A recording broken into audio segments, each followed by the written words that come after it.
नमस्कार,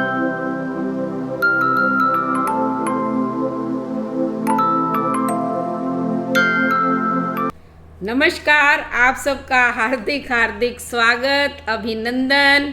मेरे प्यारे प्यारे बच्चों को शुभ आशीर्वाद। तो काफ़ी दिन हो गए, आप सोच रहे होंगे कि पिछली कहानी जो है वहीं छोड़ी हुई है, बता नहीं रही है आंटी जी, कोई माता जी, कोई दादी जी। तो चलो अब चलते हैं। छोड़ी तो हमने थर्मल पे थी, लेकिन थर्मल में तो क्या 2009 आ गया जब मैंने ज्वाइन की डीएवी स्कूल में। आपको अब मैं वापस ले चलती हूँ क्योंकि आपने इंजीनियरिंग की कहानी सुननी है। तो पहले आज आपको +1 और 2 से स्टार्ट करती हूँ। तो लिए चलते हैं वापस से आपको 2000 के अंदर। सन 2000 में जब मैंने अपनी जो है वो 10th में आया ही था। मतलब सेशन जो है वो पहले जुलाई से लेके मई तक चला करता था। तो 2001 जब ख़त्म हुआ तो बताया था जिस तरह से कि अब क्या करवाना है, कि मेडिकल लेना है कि नॉन मेडिकल लेना है। तो नॉन मेडिकल में हो गया जैसे तैसे करके। 2003 में जो है वो 12th या +2 जिस तरह से बोलते हैं वो कंप्लीट हो गई। अब बात आती है कि साहब करना क्या है, इंजीनियरिंग। तो +1 के अंदर जब ये आया तब ये समस्या आई कि क्या दिलाया जाए। आपको मैं बता चुकी हूँ, ये भी घर की परिस्थितियों को जानता था, लेकिन मेरी इच्छा थी, मैं स्कूल में पढ़ाती थी कि ये मेडिकल या नॉन मेडिकल ही ले ले। फिर इससे पूछा तो इसने कहा कि मैं जो है नॉन मेडिकल ले लूँगा क्योंकि मैथ्स में ये अच्छा रहा है, इसका इंटरेस्ट भी है खूब। तो जब इसने हाँ भर दी तो मैंने कहा चलो ठीक है, लेकिन अब समस्या आई कि एडमिशन कैसे करवाया जाए। सन 2000 में जो है मेरी माँ का स्वर्गवास हो गया। तो मानो जैसे मुझे ऐसे लगा मेरा सब कुछ ही खत्म हो गया हो, क्योंकि जो जीवन में स्वर्ण काल चल रहा था वो ख़त्म हो गया। क्योंकि मन के अंदर बहुत खुशियाँ होती हैं, माँ बाप से ही जीवन है। और मेरी माँ तो मुझे बहुत ज़्यादा प्यार करती थी। माँ की ममता अनोखी है, निराली है, सभी के माँ बाप हैं, लेकिन माँ की ममता जो मेरी थी वो कुछ अलग ही थी। तो मैं आपको पहले बता चुकी हूँ कि जब भी मेरी यानी कि बच्चों की एडमिशन करवानी होती थी तो माँ पैसे देती थी और मैं छुट्टियों के बाद आती थी, करवा देती थी। अब बड़ी भारी समस्या आ गई, 11th की फ़ीस, और उधर हर्षु कौन सी क्लास में आ गया था, 8th क्लास में, उसकी भी बोर्ड की। और आपको पता है फीसें तो बहुत ज़्यादा थी। तब फिर जो है 1-2 दिन तो सोचती रही क्या करूं क्या नहीं करूं। किसी से मांगना मेरी आदत नहीं थी। तो ऐसे बैठी बैठी सोच रही थी, मेरे गले में मेरी चेन पे जो है मेरा हाथ गया। तब मैंने सोचा चलो भी मैं चेन बेच देती हूँ, इतने पैसे तो आ ही जाएंगे, चलो एडमिशन हो जाएगी। वैसे तो ससुराल वाले फुल हेल्पफुल थे, यानी कि मेरी हेल्प करने लग गए थे, लेकिन मैं किसी से मांगती नहीं थी। तो मैं जो है अगले दिन इसके पापा को लेके गई और वो जो है चेन बेच के आ गई, और जिससे जो है इन दोनों बच्चों की एडमिशन हो गई। क्योंकि गोल्ड का रेट सही था, यानी कि एडमिशनों लायक हमारे पास पैसे आ गए। तो इससे पहले एडमिशन कैसे हुआ करती थी, मतलब 9th 10th में जब होती थी तब कैसे होती थी? वो मैं छुट्टियों में अपने मायके जाती थी और जब वापस आती थी तो माँ मुझे ढेरों पैसे देती थी, यानी कि कुछ तो भाइयों के सामने भी दे देती थी। वैसे तो क्या बहन बेटी को जो दिया जाता है वो सब दिया जाता है, लेकिन माँ मेरी परिस्थितियों को देख के मुझे छिपा के भी पैसे देती थी कि बेटा ये ले जा, तू तेरी बच्चों की एडमिशन है, नई कि बुक्स भी आएंगी और भी पेन पेंसिल ज्योमेट्री बॉक्स जो भी है सबका खर्चा, नया बैग, नई ड्रेसेस। तो इसलिए वो मुझे एक्स्ट्रा पैसे देती थी जिससे मैं करवाती रहती थी। तो यहाँ जो है जब माँ नहीं रही तो फिर मैं बड़ी सोच में पड़ गई थी। तो मुझे यही लगा कि चलो किसी से मांगने की बजाय है अपनी चेन ही बेच दो। क्योंकि मेरे पास 3 चेन थी वैसे तो। एक तो चेन मैंने जो इन्होंने यानी कि ससुराल वालों ने चढ़ाई थी वो तो जब तेरा जन्म हुआ था तब मैंने तेरी बुआ को गिफ्ट कर दी थी। क्योंकि ये हम लोगों के रिवाज है भी, जब भी लड़का होता है तो दूध धुलाई नेग में ननद को दिया जाता है कुछ ना कुछ। मुझे मेरी भाभियाँ देती थी तो मैंने भी तेरी बुआ को एक चेन दे दी थी। और जो मेरी मायके वाली मुझे भतीजे के होने पे मिली थी वो मेरे गले में थी। एक और थी जो छोटे भाई के लड़के होने पे भाभी ने दी थी, वो मेरे पास और थी, 2 थी तो एक मैंने बेच दी थी, उससे एडमिशन हुई थी।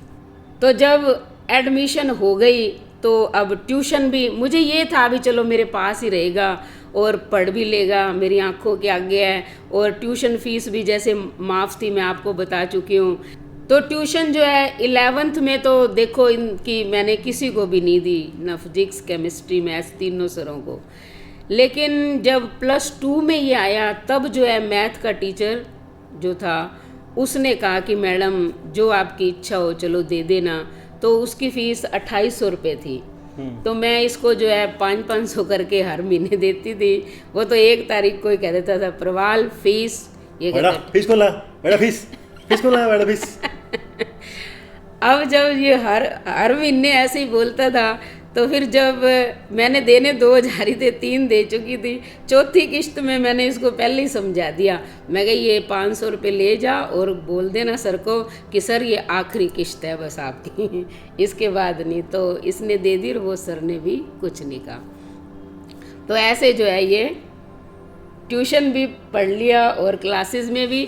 वैसे मेरा जो छोटा देवर जो बीकानेर में रहता है वो भी हमारी हेल्प करता रहता था, देता रहता था, कभी 500 दे जाता, कभी 1000 दे जाता।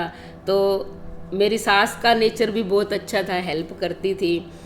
लेकिन ये जो दौर चला +2 के बाद जो है फिर +1 और +2 इसकी हो गई। +2 में भी इसके अच्छे नंबर आ गए। फिर मैं आपको बता ही चुकी हूँ कि मेरी सास ने कहा कि नहीं, अब बच्चे ने जब अच्छे नंबर लिए हैं तो इसको इंजीनियरिंग ही करवाएंगे। मेरी तो ये नहीं थी, मैं तो ठीक है स्कूल में पढ़ाती थी तो +2 करवा दी, नॉन मेडिकल भी दिला दिया। लेकिन उनकी इच्छा थी तो मैंने कहा चलो ठीक है। फिर मेरा देवर ही गया काउंसलिंग के लिए। काउंसलिंग से पहले जो है वो कोचिंग, मतलब ये होता है ना जैसे कोटा फैक्ट्री देखी है आपने? कोटा फैक्ट्री देखना नहीं देखी तो उससे पहले कोचिंग का भी दौर आया, मतलब 12th के एग्ज़ाम हो गए या होने वाले थे, उसके बाद कोचिंग का भी दौर आया 2-3 महीने तक। तो मेरे पापा जो है वो रानी बाज़ार में जाया करते थे, एक कोचिंग इंस्टीट्यूट था BBMI करके, अब पता नहीं है या नहीं, उसके आगे से जाते थे, हमेशा देखते थे, मतलब पहले 11th-12th में। तो कहते थे बहुत बच्चे मिलते, क्या कहते थे, कुछ कहते थे ना ऐसा कहते बहुत बच्चे मिलते हैं हमारे ट्यूशन। तो उनके मन में थी कि मैं इसको भी यहीं कोचिंग जो है वो कराऊंगा। BBMI जो मोस्टली वो मेडिकल वालों के लिए कुछ था, लेकिन पता नहीं संजय आचार्य या संजय बंदा नाम था कोई बंदा जो मालिक था उसका, तो पहले वहाँ पे जो है वो कोचिंग करवाई। तो कोचिंग के कितने रुपए थे मुझे पता नहीं, 2000-2500 कितने थे मुझे नहीं पता, कुछ थे वहाँ पे। वो वाले कोचिंग के पैसे तो क्या है, इसके तेरे चाचा जी ने दिए थे, हमने नहीं दिए, ऐसे झूठ नहीं बोलूँगी, जो जैसी कहानी है वही सुना रही हूँ आपको। तो उन्होंने किताबों के पैसे भी दिए थे, कोचिंग के पैसे भी दिए थे, और मैंने RPET बोलते हैं, राजस्थान प्री इंजीनियरिंग टेस्ट करके पहले होता था, आज पता नहीं क्या होता है, वो दिया था।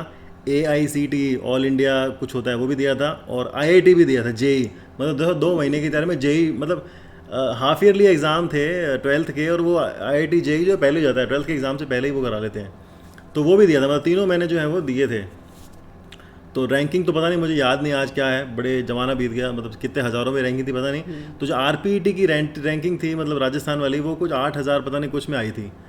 तो उसके बाद फिर जो है वो पहले जोधपुर के अंदर काउंसलिंग हुआ करती थी, जो हमारी यूनिवर्सिटी थी वो पहले राजस्थान यूनिवर्सिटी लगती थी, आजकल तो वो राजस्थान टेक्निकल यूनिवर्सिटी हो गई है कोटा वाली, लेकिन पहले जयपुर वाली लगती थी। और उसकी जो है वो कॉलेज का नाम मुझे याद नहीं, कुछ जोधपुर में ही था। तो मैं एक बार ही आज तक जो है वो जोधपुर गया और वहीं गया था उसके अंदर, बीकानेर जयपुर आए, जयपुर से जोधपुर और जोधपुर से फिर वापस। और वहाँ पे क्या एक ख़ास बात होती थी, जब भी आपकी काउंसलिंग होती थी तो आपको फॉर्म भरवाते थे, 4-5 कॉलेज के नाम डालते थे और आप फॉर्म भर के दे दो और बस वो प्रोसेस करके आपको बाहर ही निकलना होता था। तो वो क्या करते थे, जब बाहर निकलते थे आप सबमिट करा के जाते थे और वहाँ पर एक लाउड स्पीकर और एक माइक लेके एक लेडी बैठी होती थी, वो नाम बोलती थी कि इसका ये नाम, इसका ये कॉलेज और ये ब्रांच इसको जो है वो मिल गई है। तो मैंने भी अपना दे के जाने लगा, उसको दिया। तो वो क्या कर रही थी, मतलब जो दे के निकल जाते थे फिर उनका पढ़ती थी, लेकिन क्या हुआ, मैं वहाँ गया, मैंने उसको पकड़ाया तो उसने हाथों हाथ मेरा वहीं पढ़ते वहीं पढ़ दिया, मतलब मुझे बाहर जाके सुनना नहीं पड़ा, वहीं उसने पढ़ दिया। तो ऐसा भी एक किस्सा हुआ। तो मेरे चाचे वहीं थे, चाचा कहता देख तेरा तो जो है हाथों हाथ ही पड़ गया। और जो ब्रांच मांगी थी मैंने, बीकानेर में उस टाइम नया नया कॉलेज खुला था, मरुधर इंजीनियरिंग कॉलेज, तो वहाँ पे इलेक्ट्रॉनिक्स एंड कम्युनिकेशन, उस टाइम जो है वो ENC का ज़माना था, इलेक्ट्रॉनिक एंड कम्युनिकेशन। आज तो पता नहीं क्या क्या ज़माना आ गया, उस टाइम पे वही था। तो 41,000 रुपये फ़ीस हुआ करती थी हमारी, 41,000। लेकिन नया नया कॉलेज खुला था तो कॉलेज वालों ने डिस्काउंट दिया कि चलो 35,000 में कर देंगे या 6,000 का जो है वो डिस्काउंट। 10,000 रुपये हमने वहाँ पर जो है मेरे चाचा ने दी, उसमें FD करा, DD बनवा के 10,000 रुपये वहाँ जमा करा दी थी। और बाद में जो है वो 25,000 रुपये हम जमा कराने गए थे, जब हमने पहली बार कॉलेज देखा था कि कॉलेज देख तो आए, ले तो लिया, अब देख के भी आए कैसा है। तो पहली बार हम स्कूटर ले गए थे, चाचा का स्कूटर था, सुभाषपुरा से स्कूटर पे 17 किलोमीटर बाहर, मतलब ऑलमोस्ट 20 किलोमीटर स्कूटर पे बैठ के गए थे। आज की तारीख में पता नहीं चलता 20 किलोमीटर, लेकिन उस टाइम पे बड़ा दूर था वो। सर्च करोगे ना गूगल पे मरुधर इंजीनियरिंग कॉलेज, तो वो बीकानेर से बाहर 17 किलोमीटर, रायसर गांव है उसके भी 1 किलोमीटर बाहर होता। तो वहाँ जाके जो है वो सीट मिली। तो ये पढ़ता था, थ्योरी में कम इंटरेस्ट लेता था, लेकिन जो प्रैक्टिकल वगैरह वो ये ज़्यादा करता होता था, इसको उसमें कुछ ज़्यादा इंटरेस्ट था। इसकी वो ड्राइंग बहुत अच्छी होती थी, इसके दोस्त आते थे घर, वो तो यही चीज़ें बताएगा। पहले साल की इंजीनियरिंग में क्या होता है कि आपको सारी ब्रांच कॉमन होती है, सब कुछ पढ़ाया जाता है, मतलब इलेक्ट्रॉनिक्स पढ़ाएंगे, कंप्यूटर भी पढ़ाएंगे, इलेक्ट्रिकल भी पढ़ाएंगे और मैकेनिकल भी पढ़ाएंगे। तो मैकेनिकल के अंदर है ना 2 तरह की ड्राइंग होती थी, MD PG। एक MD का नाम शायद मशीन ड्राइंग था और PG का मतलब कुछ फिजिकल ज्योमेट्री कुछ था। तो उसमें ना चार्ट बनते हैं, जो लोग इंजीनियरिंग वाले उनको तो बस MD PG नाम बोलते ही पता लग जाता है, राफ्टर बोलते ही समझ में आ जाएगा क्या होता है। तो वो मैं बड़े बनाता था और मैं बड़ा एक्सपर्ट होता था। तो बहुत लोगों से बनती नहीं थी, मेरे बैच के जो लोग थे वो, मेरे जानकार लोग वो, कि यार मेरे से तो बनते नहीं भाई, प्रवाल तू बना दिया कर। मैं ऐसे क्यों बना दूँ, मैं नहीं बनाऊंगा, कि नहीं बना दे। मैं कहता 50 रुपये लगेंगे फिर बना के दूंगा मैं, ठीक है ना। तो उस टाइम में बड़ा कमर्शलाइज हो गया था, मैं नहीं भाई साहब क्यों बनाऊँ मैं, तो मैं रात तो जाग के फटाफट बना के देता था, मतलब एक रात में ला फटाफट, क्योंकि आदत हो गई थी फटाफट। और बिना राफ्टर के, सिर्फ स्केल से, राफ्टर तो मैंने चलाने छोड़ दिया था, स्केल लिया अपना, खूब बना के मैंने जो दिया। तो वो बड़ा अच्छा लगता था। बचपन में भी बहुत पेंटिंग करता था मैं, कुछ एरोप्लेन की पेंटिंग बनाता था, कुछ उसकी पेंटिंग बनाता था, याद है मेरे को। तो फिर बस पे जाता था ये वैसे, पर पुलिस लाइन चौराहे तक तो, इंजीनियरिंग में तो पैदल तक जाता था। पहले साइकिल थी, 12th तक तो हमने साइकिल चलाई खूब, साइकिल तो बाद में भी चलाई, लेकिन कॉलेज जाने के लिए कॉलेज वालों ने कहा कि बस लगेगी भाई साहब। तो 7,000 रुपये की कुछ साल की वो लगती थी बस की फ़ीस, और वो उसका पॉइंट था कि इस पॉइंट से इस पॉइंट तक लेके जाएगी। तो सुभाषपुरा से बाहर पुलिस लाइन चौराहे तक पैदल आते थे। सुबह 5-10 मिनट लगते हैं पैदल जाने में, तो कोई दिक्कत नहीं होती थी। 9 बजे निकलते थे वहाँ से, और 10 बजे का हमारा, 10 बजे से लेके 3 बजे तक का जो है वो कॉलेज हुआ करता था। ये कहानी है। 5 घंटे मतलब 6 घंटे ऐसे कुछ। अब कॉलेज में तो क्या तरह तरह के लोग आते हैं, बच्चे अलग अलग घरों से थे, उनका स्टैंडर्ड भी था।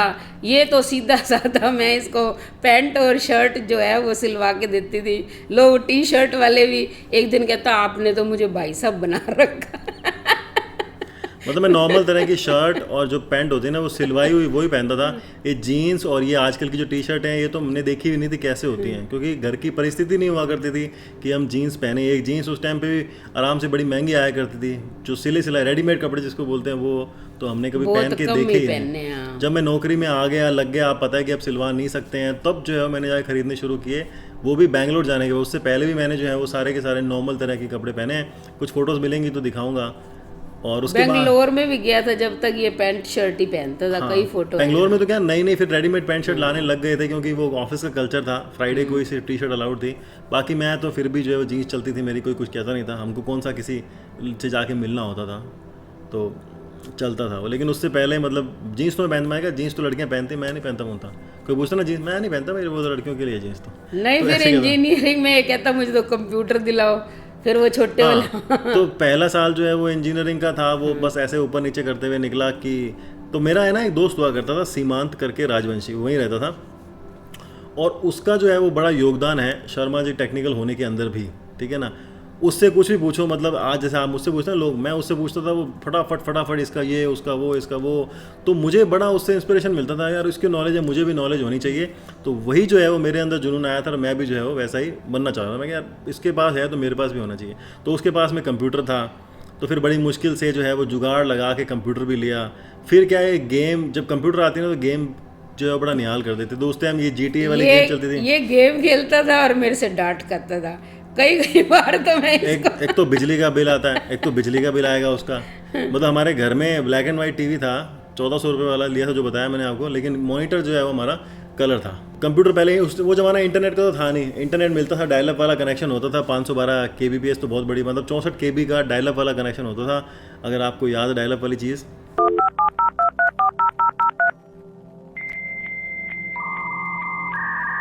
तो वो हुआ करता। तो इंटरनेट था नहीं, बस जो ऑफलाइन में है वो कर लो। तो हम हार्ड डिस्क लेके जाया करते थे निकाल के। आज तो पेन ड्राइव आ गई, एसएसडी आ गई, हार्ड डिस्क निकाल के लेके जाते, सीमान भाई इसमें डाल दे, गेम डाल दे, मूवीज़ डाल दे, हम देखेंगे गाने बैठ के। तो गेम खूब खेली रात तो बैठ के।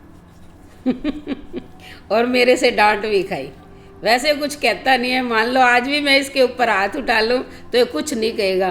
कई बार मैं पूछती थी, मुझे मान लो बहुत ज़्यादा काम की टेंशन, इधर उधर ज़ोर ज़ोर से बोलने भी लग जाती ना, तो ये मुझे कभी जवाब नहीं देता था। आज तक इसने ये नहीं पूछा कि मम्मी आप मुझे डांट क्यों रहे हो, आखिर मेरी गलती क्या है ये बताओ। मैं इसको कई बार कहती, मैं कि तू पूछता ही नहीं है मेरे से। कहता कोई बात नहीं, आप कोई कारण से ही डांट रहे होगे, ऐसे थोड़ी डांट रहे होगे। कहते इसलिए मैं नहीं पूछूंगा, जो आप चाहो वो करते रहो। तो इसका नेचर जो है ऐसे बहुत अच्छा था, हेल्पफुल था। आप देखो संडे वाले दिन में इतने ढेरों कपड़े धोती थी, हम चारों के हो जाते थे। इतनी साड़ियाँ हो जाती थी, इतनी जीन्स, टी शर्ट, शर्टें। टी शर्ट तो कहाँ होती थी, कोई एक आध होती होगी, वरना शर्टें थी। मैं सारे धोती, ये धो के ऊपर पूरी छत भर जाती थी, सुखा के आता। हाथ से धोती थी, कोई वॉशिंग मशीन नहीं होती थी। और फिर सारी प्रेस करता था, सारे कपड़े मेरी साड़ियाँ तक प्रेस करके रखता था ये। तो इतनी जो है मेरी हेल्प हो जाती थी। वैसे भी किचन में भी मैं काम करती थी, मेरे पास खड़ा रहता, जो भी काम करना, खाना डाल के अपने पापा को भी दे आता, छोटे भाई को भी दे आता। उसके बाद कहता मम्मी चलो अब अपना भी खाना डाल लो। भी इसने ये नहीं है कि बैठे बैठे ऑर्डर किया हो, जैसे आज के बच्चे कहते हैं मम्मी ये लाओ, मम्मी वो लाओ। नहीं, जो बना वो खा लिया। अब जो है मैं क्या मंगलवार का व्रत करती होती थी। वैसे तो हम साधारण वही रोटी सब्जी बनाते थे। मंगलवार के व्रत वाले दिन मैं क्या करती थी, एक तो बूंदी का रायता बनाती थी, एक चूरमा बनाती थी, जिसका ये बड़ा शौकीन होता था। तो मंगलवार को हम खाना अच्छा खाते थे, ये सबको कहता था और तारीफ करता होता था। अब ये व्रत उपवास आजकल के बच्चे तो बहुत कम करते हैं। जैसे हम नवरात्रे आते थे तो मैं 9 के 9 नवरात्रे रखती थी, ये भी रखता था, इसके पापा भी रखते थे, हर्षु भी रखता था। हम यानी कि बहुत अच्छे से जो है उपवास करते थे। उपवास क्या है, एक टाइम खाना खा के जो है लास्ट वाला नवरात्रा जो होता था कढ़ाई से पहले, यानी कि सप्तमी वाला, उस दिन जो है हम फलाहार करते थे, बाकी एक टाइम खाना खाते थे। हम चारों ने, ये नहीं है कि व्रत खाली मैंने किए हैं, तब ये सारे ही करते थे। अब तो सबने धीरे धीरे छोड़ दिया। एक बार ना हम देशनोक गए, आपको इसकी बात बताती हूँ। वहाँ देशनोक में खड़े थे ट्रेन के इंतज़ार के अंदर, तो एक लड़की थी, तो वो ना आके इसको कहती नागौर वाली ना ट्रेन कितने बजे आएगी, नागौर वाली ट्रेन कितने बजे आएगी। इसने उसकी तरफ आंख उठा के नहीं देखा, उसने 2 बार पूछा, 3 बार। फिर ना मैंने उसको अपने पास बुलाया, मैंने कहा कि नागौर की ट्रेन का हमें नहीं पता, और जो है हम तो खुद बीकानेर से आए हुए हैं, वापस जाएंगे, आप वहाँ इंक्वायरी से पूछ लो। फिर मैंने इससे पूछा, मैं क्या वो तेरे से 4 बार पूछ रही है नागौर की ट्रेन कितने बजे जाएगी, बता ही देता। कहता वो मेरे से क्यों पूछ रही है, आप भी तो खड़े हो, लेडीज़ को लेडीज़ से पूछना चाहिए ना। यानी कि ऐसा शाई नेचर था इसका कि ये फालतू किसी से बात नहीं करता था। ये बता रहे हो आप। तो हिंदी मीडियम में पढ़े यहाँ पर 5th क्लास से लेकर 12th क्लास तक। इंजीनियरिंग में गए तो एकदम से जो है वो हिंदी से इंग्लिश हो गई, तो बड़ा मुश्किल हुई यहाँ पर पहले साल के अंदर कि इंजीनियरिंग को समझना और वो सब। अभी तक तो जो है वो 12th तक जो चल गया था काम, लेकिन आगे जो है वो बड़ी मुश्किलें आई, और वैसे करते करते जो है वो इंजीनियरिंग पार की। वो बताएंगे आपको अगले एपिसोड के अंदर। इस एपिसोड में जो है वो इतना ही। तो आज के लिए इतना ही। अगर हमारी वीडियो आपको पसंद आई तो चैनल को सब्सक्राइब करें, लाइक करें, शेयर करें, कमेंट करें और बेल आइकन के बटन को दबाएं ताकि अगली वीडियो का नोटिफिकेशन सबसे पहले आपको मिले। धन्यवाद।